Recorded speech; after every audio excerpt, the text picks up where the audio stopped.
Good morning, students. Here we are having a new discussion class, and though you will not actively able to be participate in it, but you can answer at the right time to check yourself whether you are right or wrong.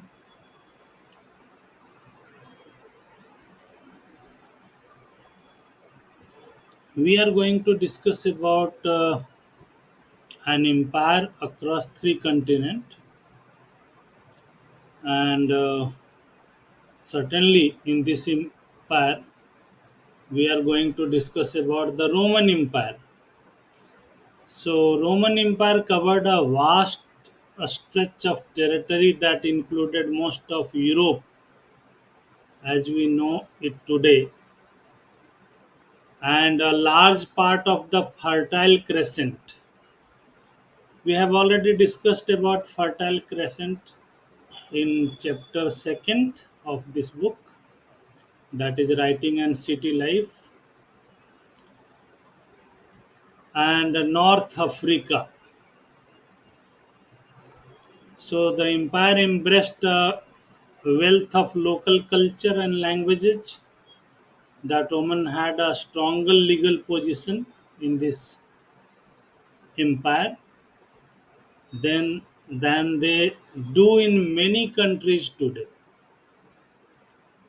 So it's a very good aspect that in terms of women that they had legal positions stronger than nowadays if we compare with many of the countries in the world.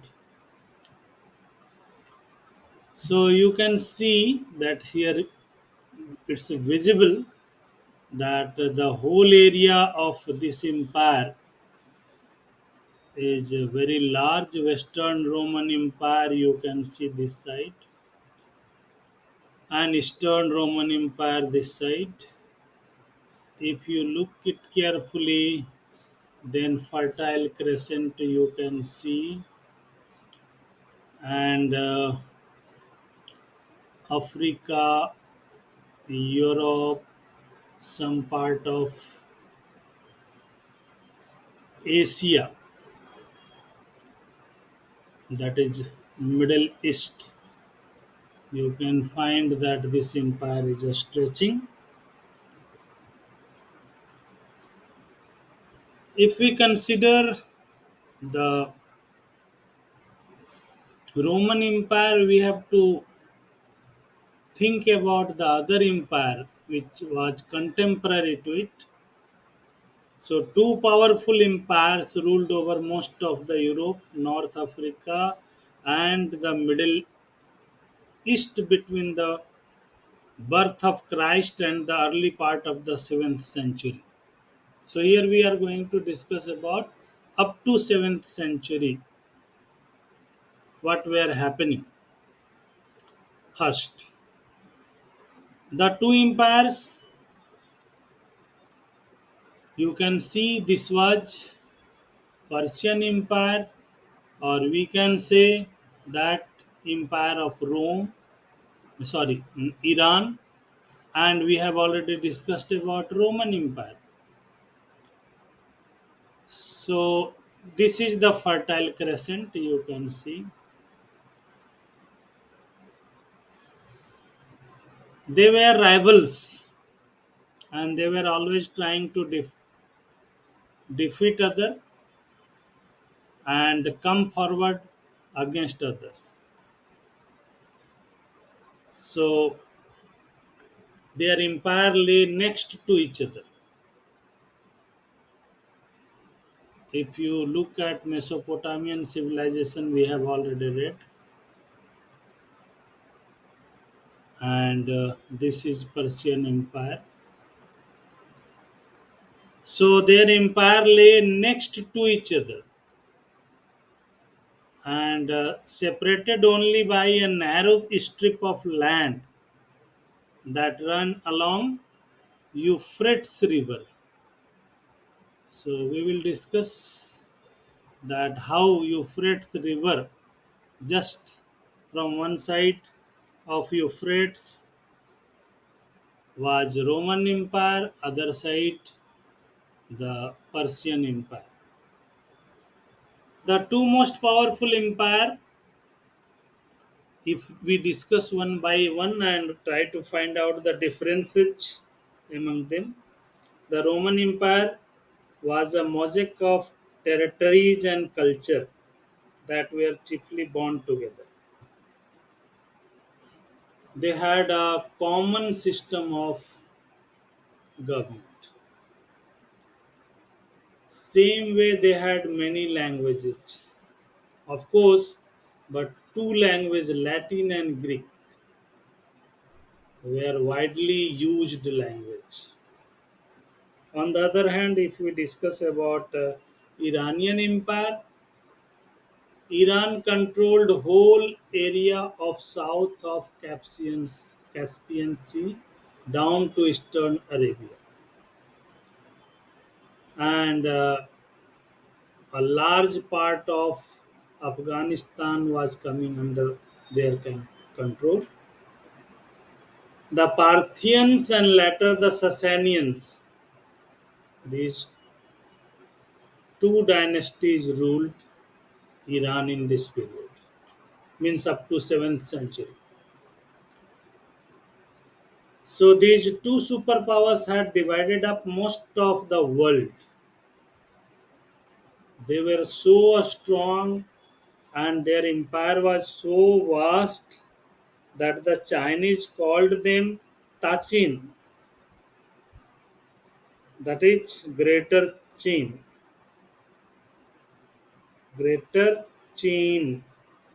that is roughly the west. If you look carefully, you can find the geographical condition of Roman Empire. So here this side you can see Atlas Mountain.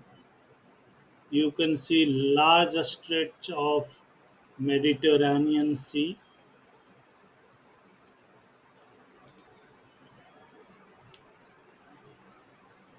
You can see this Rhine River,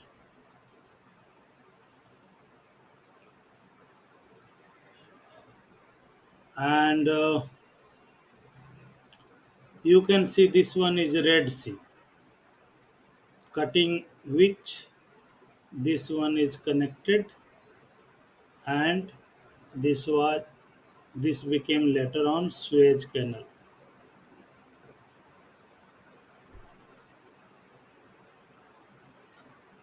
So Suez Canal.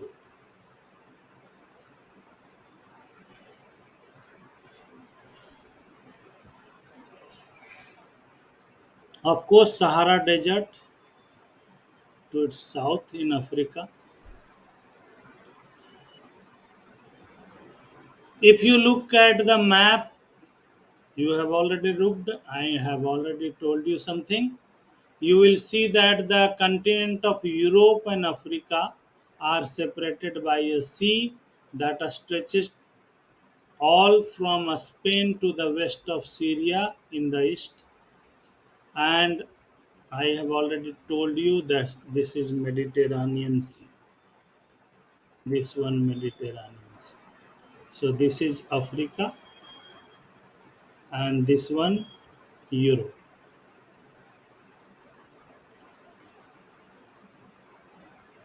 Rome dominated the Mediterranean and the region around that sea in both directions, north as well as south. And to the north were the rivers, the Rhine and the Danube. To the south was desert called Sahara. Already told you about this. So north were the river Rhine and the Danube, So both directions, north as well as south, we can see. The vast stretch of territory was the Roman Empire, and in Iran controlled the whole area south of the Caspian Sea, already told you, down to eastern Arabia, sometimes large part of Afghanistan as well.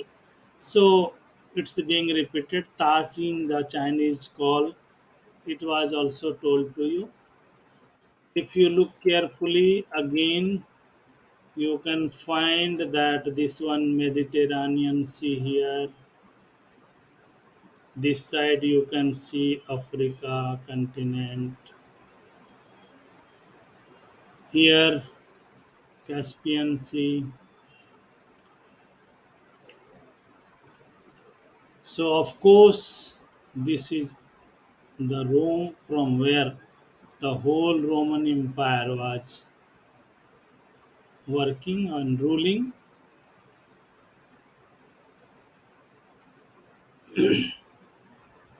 So here Syria we have already been told that are stretching the Mediterranean Sea up to Syria, this side. So very carefully you have to note down all the important cities, countries for your map work. Here Mesopotamia, which we were discussing about.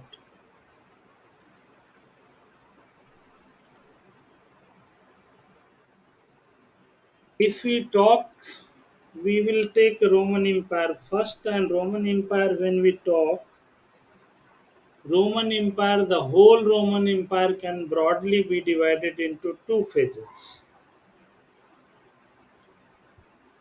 The first phase was called early Roman Empire, and second phase was called late Roman Empire. So the whole period down to the main part of the 3rd century can be called early empire. After 3rd century, late empire. So first we will discuss about early empire and later on late empire.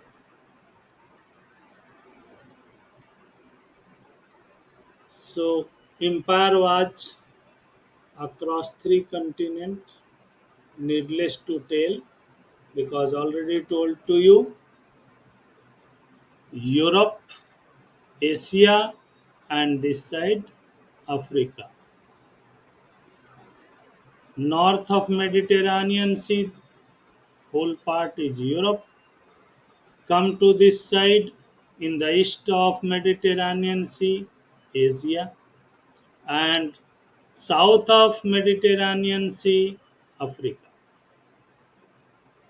So particularly first and second century in the history of Roman Empire was that of a period of peace and prosperity. This period is seen as peace and prosperity. Again, location wise, if you see the Roman Empire north side, if you see, then you can find Rhine and Danube river. It was told earlier also. So here you can see Rhine. Here you can see Danube.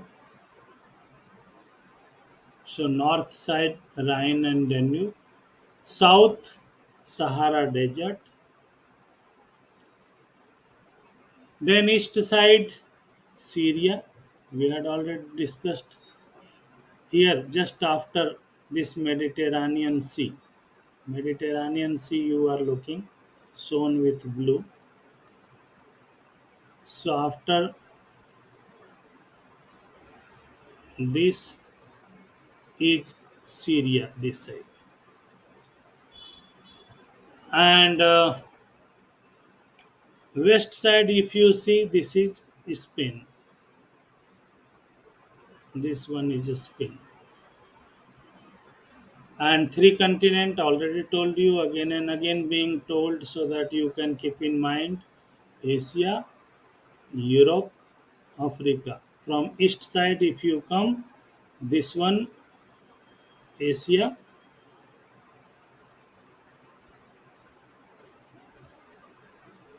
again this side north of the Mediterranean Sea, Europe, and south of Mediterranean Sea, Africa.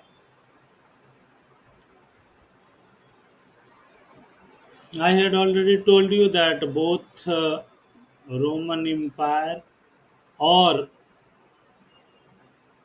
the Empire of Iran, that is, I have already told you that the Sassanids or Sassanian Empire, it was also called because it was one of the dynasty which was ruling over this part.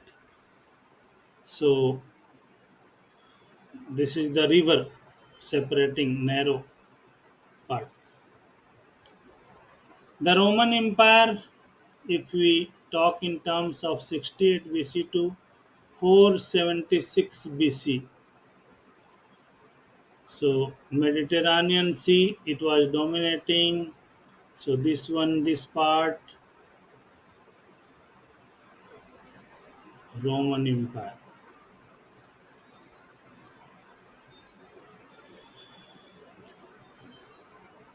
Parthians were also ruling over in this part. That is, sometime we tell the Iranian Empire. In previous, we had seen Sassanid Empire or Sassanian Empire, because Sassanid were ruling over this part.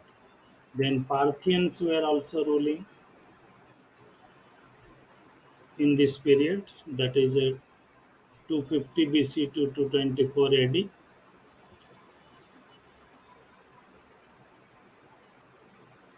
This picture is clear.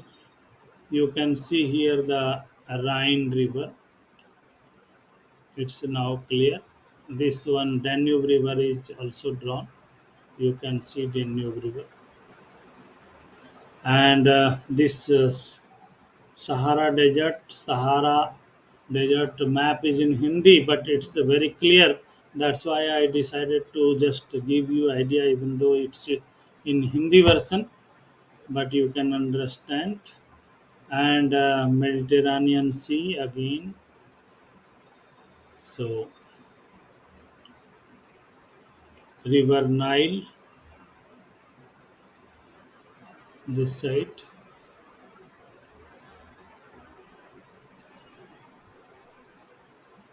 The sources from which we know about Roman Empire are many written histories we get. Some inscriptions are also found, and some documents written on papyrus scroll. This you can see, these are the papyrus scrolls. And these papyrus scroll also give us some idea. Some material remains like buildings, monuments, potteries, and coins of this period have also been found and are studied by the archaeologists and historians. So the early empire before third century we will discuss. Late empire after third century we will discuss.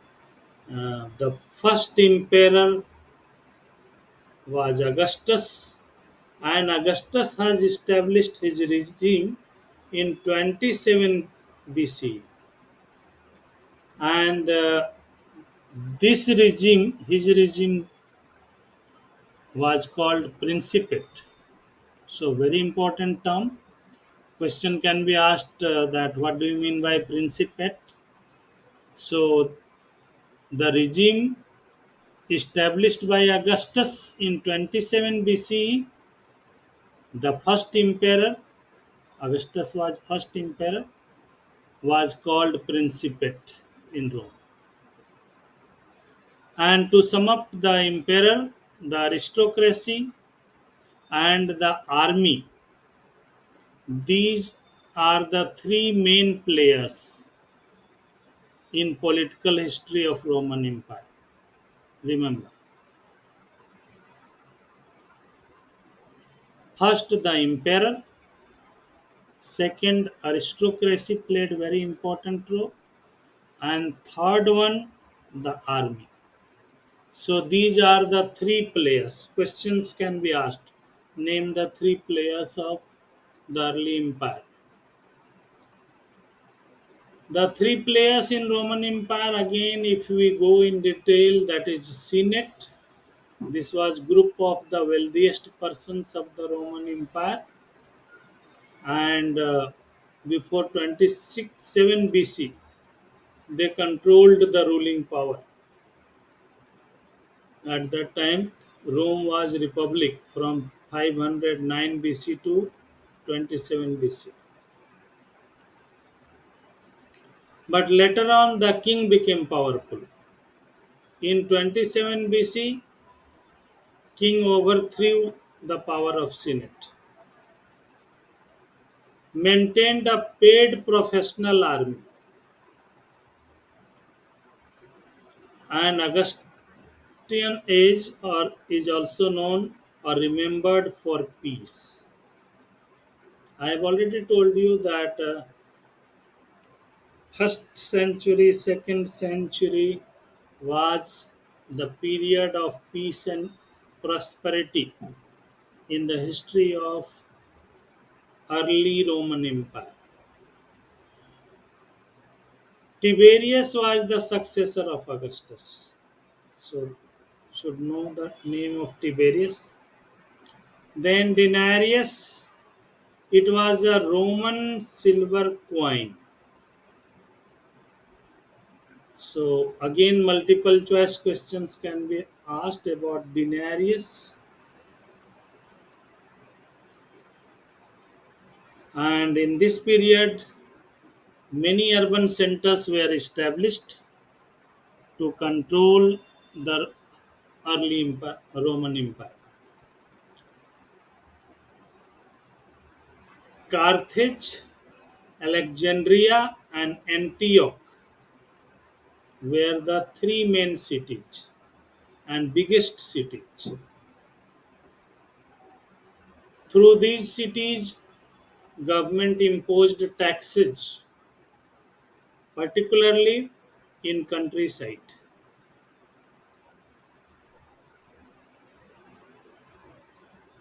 It means that the local upper classes actively participated in administration.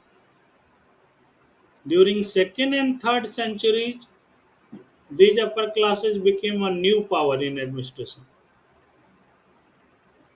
and these administration and military commanders became more powerful than the Senate. That was showing that the power of Senate was declining, and how the emperor and that is his administration was becoming powerful. Emperor Gallienus excluded senators from army, so further decline in their power, that the senators or senate's power is being decreased. When we talk about features of city life, public baths were a striking feature of Roman urban life. There were amphitheaters. Now, this is new term for you, amphitheater.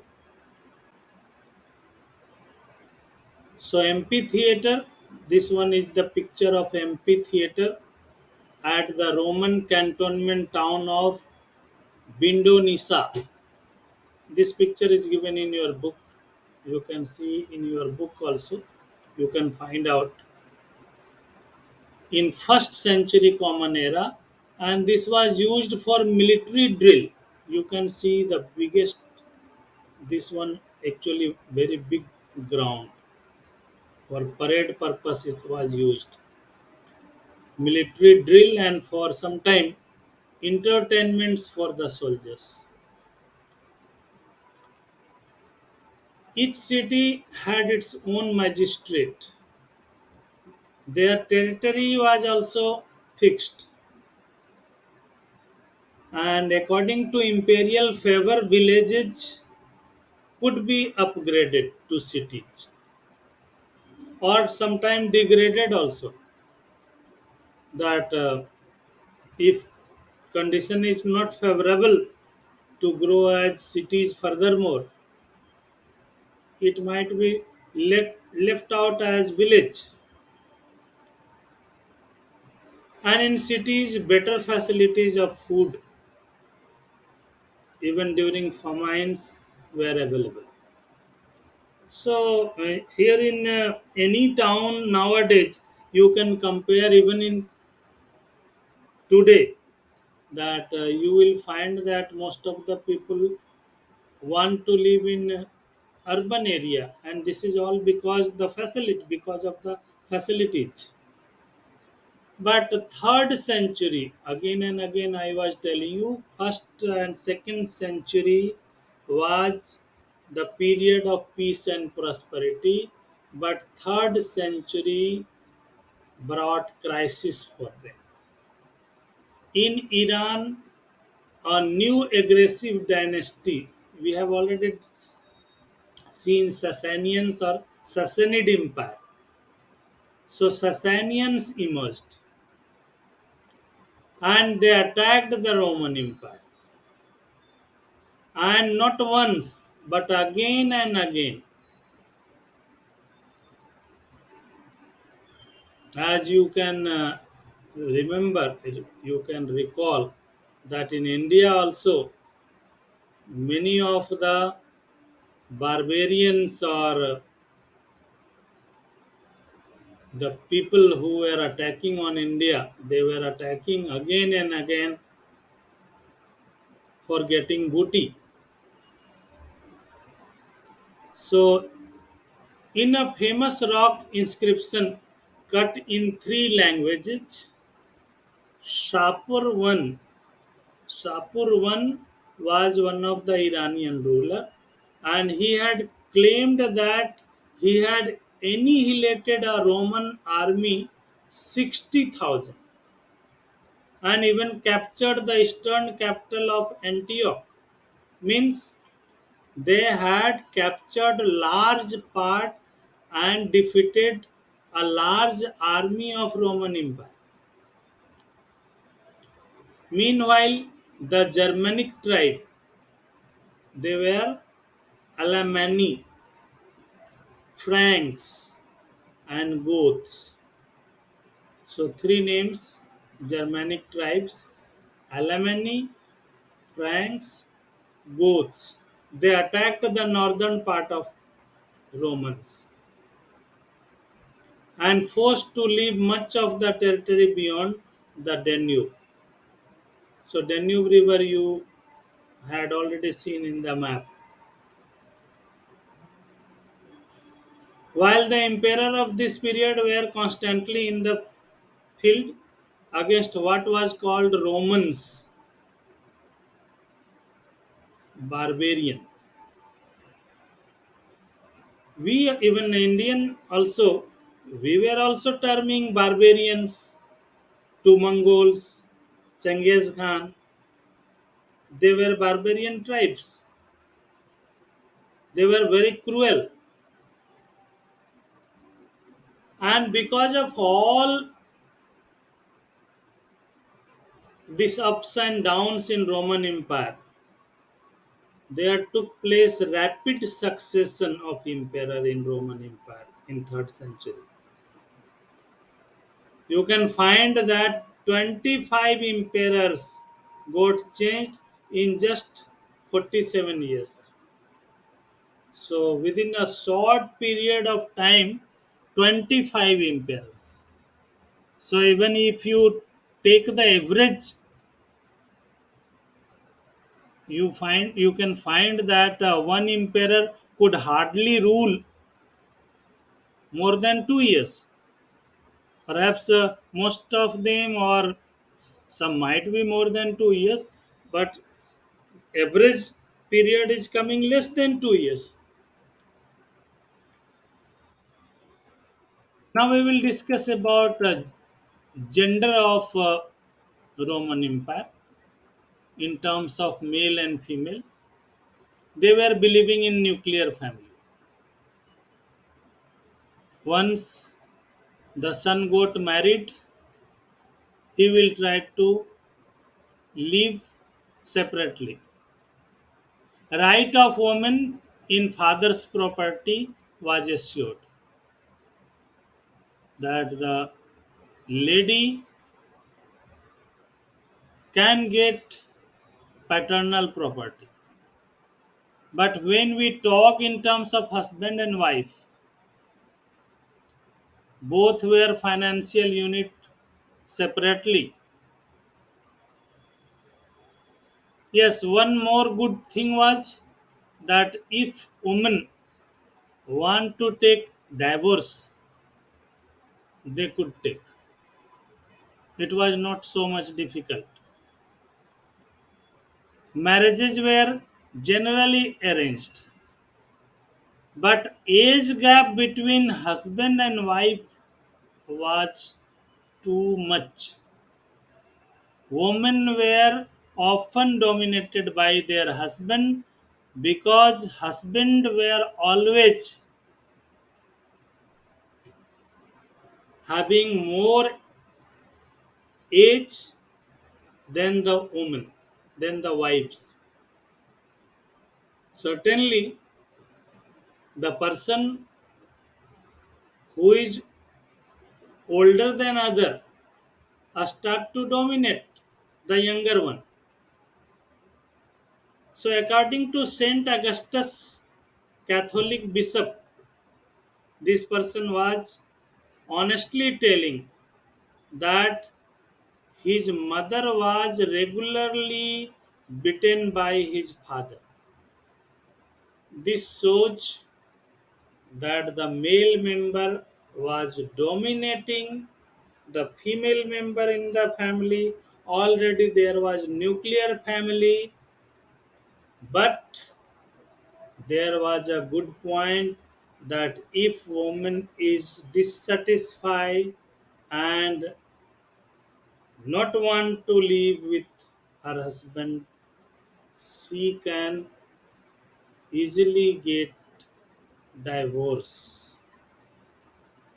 So it was a mixture of some favorable point for women, but some favorable point in terms of male domination. Same the bishop again he told according to him most other wives in a small town used to be beaten.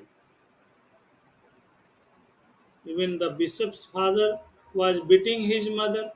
So for common person, common woman, it might be more common. Fathers had substantial legal control over their children. This was also going against the woman. They could even decide about the life and death in case of unwanted children. So this was also one of the negative point in terms of modern age if we consider it.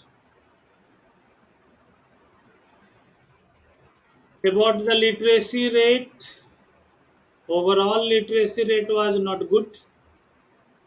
Regional differences had been seen. Rate of casual literacy, that is basic regarding the writing and skill, and literacy was common among soldiers, army officers, and state managers. But apart from this, the common people were not much literate. There were diversities of culture when we talk about culture, diversities in religious belief. They had a variety of local deities, many gods and goddesses. They spoke many languages and different dresses and costumes can be seen in different part of Roman Empire. So this all shows that they are like India. We have unity in diversity. They also had diversity much more at that time when we compare with other empire. So variety of food already seen, different form of social organization, tribal, non-tribal were organized, and different patterns of settlements can also be seen. Most of the linguistic cultures were purely oral because they were just transferring it orally from one to another. And if we talk languages, eastern part was speaking Aramaic, Egypt Coptic language, North Africa Punic and Berber, Spain and Northwest Celtic, and after 3rd century there spread Latin, displaced the written form of other languages. So Latin became important later on after 3rd century.